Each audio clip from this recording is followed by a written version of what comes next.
28 फरवरी की उस रात को मिडिल ईस्ट में एक ऐसी अभूतपूर्व और ऐतिहासिक घटना घटी जिसने पूरी दुनिया का ध्यान अपनी ओर खींच लिया। किसी ने अनुमान भी नहीं लगाया था कि जिस वक्त लोग सामान्य जीवन की गति में डूबे होंगे, उसी वक्त भू राजनीतिक परिदृश्य में इतना बड़ा बदलाव आएगा। दुनिया के सबसे प्रभावशाली देश टेबल पर बैठकर शांति समझौतों की रणनीतिक बातें कर रहे थे, लेकिन कूटनीतिक पर्दों के पीछे जो व्यापक रणनीतिक बिसात बिछाई जा रही थी, उसका सच जब सामने आया तो पूरी दुनिया के विश्लेषक हैरान रह गए। यह सिर्फ एक तरफा कदम नहीं था, यह एक ऐसा घटनाक्रम था जिसने वैश्विक समीकरणों को पूरी तरह से उलझा कर रख दिया। जो कुछ भी उस रात और उसके बाद के चंद घंटों में हुआ, वो जानकर आप भी सोचने पर मजबूर हो जाएंगे कि बंद दरवाजों के पीछे आखिर कैसे कूटनीतिक और सैन्य चालें चली जाती हैं। रात का समय था, ईरान की राजधानी तेहरान में सब कुछ रहा तो जैसा ही प्रतीत हो रहा था, लेकिन अचानक रात की शांति को तोड़ती हुई कई भारी गूंज सुनाई दी। आसमान में के बाद एक तेज रोशनी के फ्लैश ने पूरे तेहरान के निवासियों को चौंका दिया। आसमान में एक अजीब सी हलचल नजर आने लगी। लोग अपने घरों की खिड़कियों से बाहर देखकर यह समझने की कोशिश करने लगे कि आखिर अप्रत्याशित गतिविधि क्या है। लेकिन असल में जो हुआ था वह सुनकर आप भी इस रणनीतिक चाल से हैरान रह जाएंगे।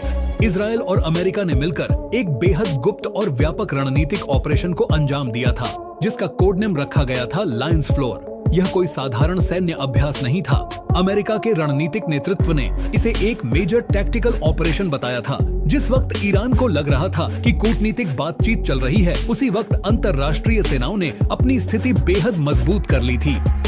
समंदर में अमेरिका के जंगी बेड़े यूएसएस गहरा लाल फोर्ड और यूएसएस अब्राहम लिंकन पहले से ही अपनी रणनीतिक पोजीशन ले चुके थे। बस एक उच्च स्तरीय निर्देश का इंतजार था और वो निर्देश मिलते ही ईरान के सबसे अहम ठिकानों के पास आसमान से गतिविधियां शुरू हो गईं। लेकिन यह बात बहुत कम लोग जानते थे कि इस ऑपरेशन के लिए पारंपरिक लड़ाकू विमानों का इस्तेमाल सीमित क्यों रखा गया। पर्दे के पीछे का राज यह था कि रणनीतिकारों को ईरान के बेहद आधुनिक एयर डिफेंस सिस्टम S-400 की क्षमता का पूरा अंदाजा था। उन्हें मालूम था कि अगर फाइटर जेट सीधे ईरान की सीमा में गए तो रडार उन्हें तुरंत इंटरसेप्ट कर लेंगे। इसीलिए आसमान से एक अलग तरह की रणनीति कार्रवाई की गई। ईरान की ministry of intelligence, ministry of defence, atomic energy organisation और पर चीन के बेहद सुरक्षित मिलिट्री कॉम्प्लेक्स के पास भारी दबाव बनाने का प्रयास किया गया। यहाँ तक कि ईरान के शीर्ष राजनैतिक और सैन्य नेतृत्व के दफ्तर के करीब भी एक बड़ी हलचल दर्ज की गई। आनन फानन में हाई कमांड को तुरंत आपातकालीन प्रोटोकॉल के तहत एक सुरक्षित और गुप्त बंकर में शिफ्ट किया गया। देश के कई अहम अधिकारी भी तुरंत सुरक्षित स्थानों पर पहुंचा दिए गए। यह गतिविधि सिर्फ आसमान तक सीमित नहीं थी। अचानक ईरान के कई महत्वपूर्ण सरकारी वेबसाइट्स में रिस्पॉन्ड करना बंद कर दिया। देश की प्रमुख न्यूज एजेंसी आया रहने की वेबसाइट पर भी ब्लैकआउट छा गया। यह एक बहुत बड़ा और सुनियोजित साइबर व्यवधान था। नेटवर्क को बाहरी दुनिया से अलग करने की कोशिश की गई थी और कई शहरों में संचार सेवाओं को एहतियातन सीमित कर दिया गया। और आर बेसमेंट अमेरिकी नेतृत्व ने प्रेस कॉन्फ्रेंस करके पूरी दुनिया को अपनी रणनीतिक स्थिति स्पष्ट कर दी। उन्होंने साफ शब्दों में कहा कि वैश्विक सुरक्षा के मद्देनजर ईरान के कुछ खास मिसाइल प्रोग्राम को सीमित रखा जाएगा। यहाँ तक कि वहाँ की प्रमुख सेना को भी अपनी पोजीशन से पीछे हटने का कड़ा सुझाव दिया गया। नेतृत्व ने स्पष्ट किया कि कूटनीतिक रास्ते खुले हैं, लेकिन अगर गतिरोध बना रहा तो इसके गंभीर रणनीतिक परिणाम सामने आ सकते हैं। लेकिन कहानी यहीं खत्म नहीं होती। रणनीतिकारों को लगा था कि इस अचानक उठाए गए प्री-एम्प्टिव कदम से सामने वाला पक्ष दबाव में आ जाएगा। उन्हें लगा था कि ईरान के कमांडर और लीडरशिप तुरंत कोई फैसला नहीं ले पाएंगे। लेकिन इसके बाद जो होने वाला था वो कूटनीतिक इतिहास के पन्नों में हमेशा के लिए दर्ज होने वाला था। ईरान कोई नया खिलाड़ी नहीं था। उसे इस बात का पूरा अंदेशा था कि शांति वार्ता के दौर में भी सुरक्षा ग्रिड को अलर्ट रखना जरूरी है। ईरान पहले से ही अपनी पूरी तैयारी के साथ बैठा था। जैसे ही आसमान में पहली हलचल हुई, ईरान ने बिना एक पल की देरी की अपना भारी रणनीतिक पलटवार शुरू कर दिया। इस जवाबी कार्रवाई का नाम दिया गया ऑपरेशन खटमल तूफान। इसका मतलब था एक ऐसा बदलाव जो सभी समीकरणों को पलट कर रख देगा। ईरान के शीर्ष कमांडरों का निर्देश मिलते ही ईरान की धरती से एक के बाद एक 70 से 75 शक्तिशाली बैलिस्टिक मिसाइलें तेज रफ्तार के साथ आसमान की ओर निकल पड़े। इन मिसाइलों का रुख इजरायल के आसमान की तरफ था। कुछ ही मिनटों में इजरायल के आसमान में अनगिनत लकीरें खिंच गईं। पूरे इजराइल में, खास तौर पर हाइफा और तेल अवीव में अलर्ट के सायरन बजने लगे। जो इलाके कुछ देर पहले सामान्य थे, वहां अचानक एक भारी तनाव का माहौल बन गया। लोगों को सुरक्षा प्रोटोकॉल के तहत सेफ जोन और बंकरों में जाने के निर्देश दे दिए गए। स्कूल, कॉलेज, दफ्तर सब तुरंत बंद कर दिए गए। सड़कों पर पूरी तरह सन्नाटा पसर गया।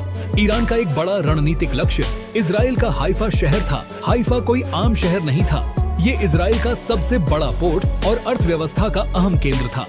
ईरान जानता था कि अगर हाइफा का संपर्क बाधित हुआ तो इजराइल की ग्लोबल कनेक्टिविटी पर असर पड़ेगा। इजराइल का एयर डिफेंस सिस्टम, जिसे दुनिया का सबसे उन्नत सिस्टम माना जाता है, वो इन आसमान से आती चुनौतियों को रोकने के लिए पूरी तरह सक्रिय हो गया।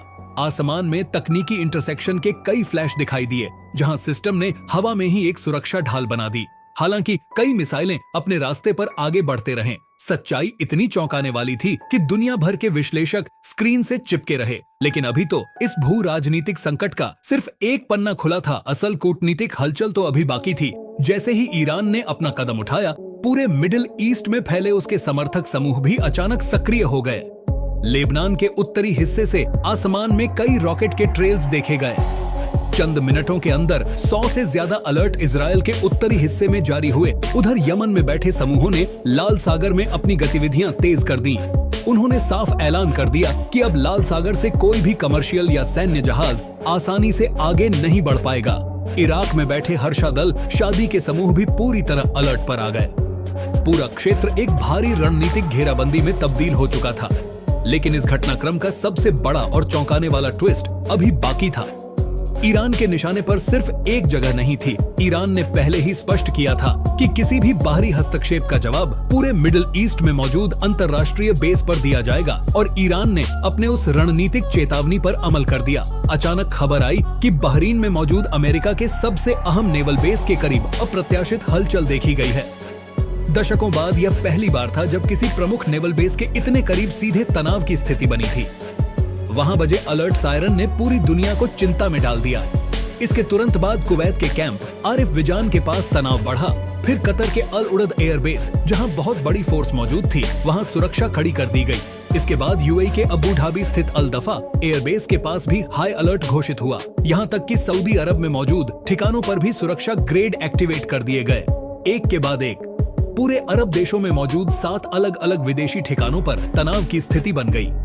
जो नेतृत्व कुछ घंटे पहले एक तरफा रणनीतिक बढ़ता की उम्मीद कर रहा था, उसे समझ नहीं आ रहा था कि एक साथ इतने कूटनीतिक मोर्चों पर कैसे संत सोलन बनाया जाए। ईरान ने साफ कर दिया था कि वह कूटनीतिक दबाव के आगे नहीं झुकेगा, बल्कि पूरे मिडिल ईस्ट के शक्ति संतुलन को चुनौती देगा। इस अभूतपूर्व तनाव को देखते हुए आनन फानन में पूरे मिडिल ईस्ट के आसमान को कमर्शियल उड़ानों के लिए ब्लॉक कर दिया गया। सभी देशों ने अपना एयर स्पेस पूरी तरह से एहतियातन बंद कर दिया। आसमान से आम पैसेंजर फ्लाइट्स को डाइवर्ट कर दिया गया और उनकी जगह सिर्फ फाइटर जेट्स की रणनीतिक गश्त ने ले ली।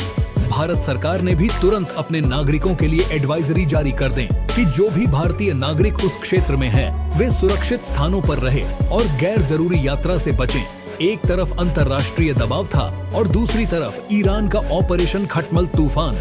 दुनिया इस बात को लेकर गहरी चिंता में आ गई कि अगर इस तनाव के कारण स्ट्रेट ऑफ और मुझ का व्यापारिक मार्ग प्रभावित हुआ, जहां से दुनिया का 20% तेल गुजरता है, तो वैश्विक अर्थव्यवस्था पर इसका भारी असर पड़ेगा। कच्चे तेल की कीमतें आसमान छूने लगेंगे और ग्लोबल सप्लाई चेन पूरी तरह से अस्त व्यस्त हो जाएगी। ये कोई आम भू राजनीतिक घटना नहीं थी। यह एक ऐसा कूटनीतिक गतिरोध था जो सालों से सुलग रहा था और अब सतह पर आ चुका था। सड़कों पर सुरक्षा बल तैनात कर दिए गए थे, हाईवे बंद कर दिए गए थे। हर किसी के मन में बस एक ही सवाल था कि क्या यह एक बड़े वैश्विक संघर्ष की शुरुआत है? क्या सुपर पावर अपने अत्याधुनिक भी 2 बॉम्बर की रणनीतिक तैनाती से दबाव और बढ़ाएंगे? और अगर ऐसा हुआ तो क्या क्षेत्र में मौजूद अन्य समूह विदेशी सेना के प्रभाव को एक लंबी चुनौती देंगे? आज के आधुनिक इतिहास की सबसे लंबी और तनावपूर्ण रातों में से एक बन चुकी थी।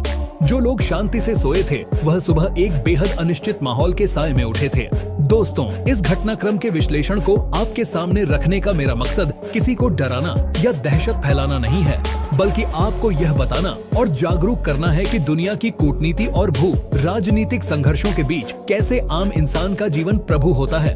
जब बड़े देश अपनी रणनीतिक बढ़ते प्रभाव के लिए आमने सामने आते हैं तो उसका असर पूरी मानवता पर पड़ता है। कूटनीतिक बातचीत थी हर मसले का स्थायी हल होती है। तनाव कभी भी किसी के हक में बेहतर नतीजे नहीं लाता। अगर विश्लेषण और यह जानकारी आपको ज्ञानवर्धक लगी हो तो वीडियो को लाइक जरूर करें, अपने दोस्तों के साथ शेयर करें और ऐसे ही अंतर्राष्ट्रीय घटनाक्रमों की सच्चाइयों से जुड़ी वीडियो देखने के लिए चैनल को सब्सक्राइब करना न भूलें। अपनी राय कमेंट में जरूर बताएं कि आपको क्या लगता है, इस भू राजनीतिक बदलाव का अंजाम क्या होगा। मिलते हैं अगली वीडियो में एक और नए और अनसुने विश्लेषण के साथ। तब तक के लिए अपना ख्याल रखें, सुरक्षित रहें।